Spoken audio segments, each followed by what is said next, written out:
तुलसीदास जी कहते हैं बंदौ कौशल्या दिशि प्राची। प्राची मतलब पूरब। चलिए सब लोग जानते हैं, हम लोग गीत गाते हैं ना, उठो सुनो प्राची से उगते सूरज की आवाज, अपना देश बनेगा दुनिया का सरताज। प्राची मतलब पूरब। कौशल्या कौन है? कितनी अच्छी अच्छी उपमा तुलसीदास जी देते हैं, समझने की बात है। एक एक शब्द जो रामचरितमानस का है उस पर घंटों बोला जा सकता है, उसकी व्याख्या की जा सकती है, उसका विवेचन किया जा सकता है। एक शब्द है बंदौ कौशल्या दिशि प्राची।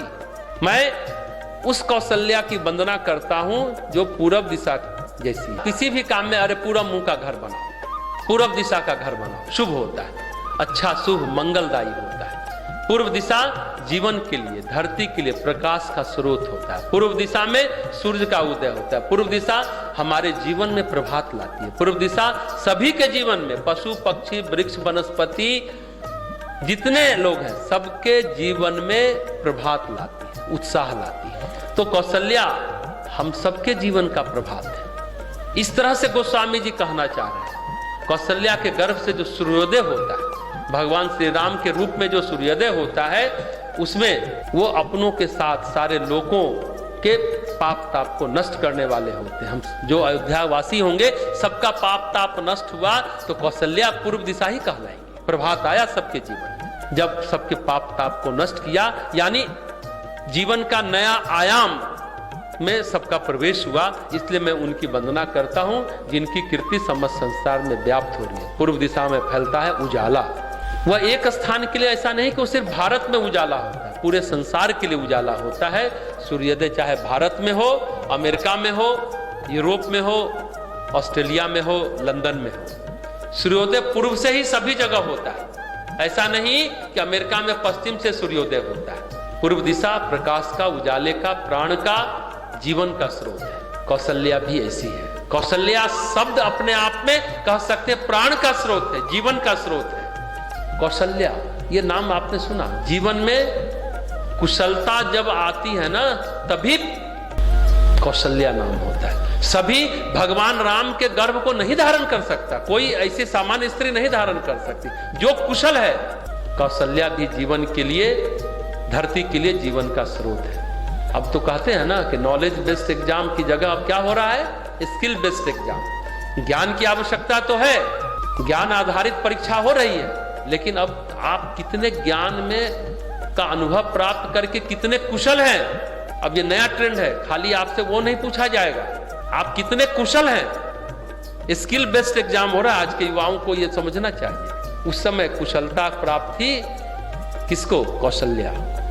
तभी तो कुशल पुत्र को जन्म देंगे। ये बात आज के युग में भी, आज के दौर में खाली आप किताब पढ़ के बहुत जानकारी इकट्ठा कर लिए, आप पिछड़ जाएंगे। आप उसको अपने व्यवहार में कितना उतारे हैं, कितना उसको अनुभव करते हैं, कितना आप फील करते हैं, उस जानकारी को कितना महसूस करते हैं, उस आधार पर आप कैसे उत्तर देते हैं, कैसे कार्य करते हैं, आचरण करते हैं। नॉलेज बेस्ड एग्जाम जो था, हालांकि वो खत्म नहीं हुआ ना, ऐसा नहीं कि नॉलेज बेस्ड एग्जाम जीरो हो गया, वो भी रहेगा, लेकिन स्किल बेस्ड एग्जाम का जमाना आ रहा है। तो कहते हैं जब रावण का आतंक बढ़ रहा था, भगवान विष्णु से प्रार्थना की सभी देवताओं ने, ऋषियों ने कि धरती पर अब अवतार लीजिए।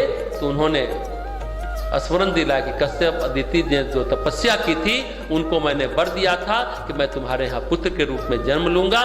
तो कश्यप अदिति दशरथ और कौशल्या के रूप में धरती पर जन्म लिए हैं। अब मैं अपने वरदान को सच करूंगा और उसको सिद्ध करने में आ रहा हूं। राम के रूप में जन्म लूंगा। और इस तरह से मनुष्य रूप में, राम के रूप में धरती पर भगवान विष्णु का अवतरण हुआ। और गोस्वामी जी लिखते हैं कश्यप अदिति महातप कीन्हा, तिनके उन्हें पूरक वर दीन्हा।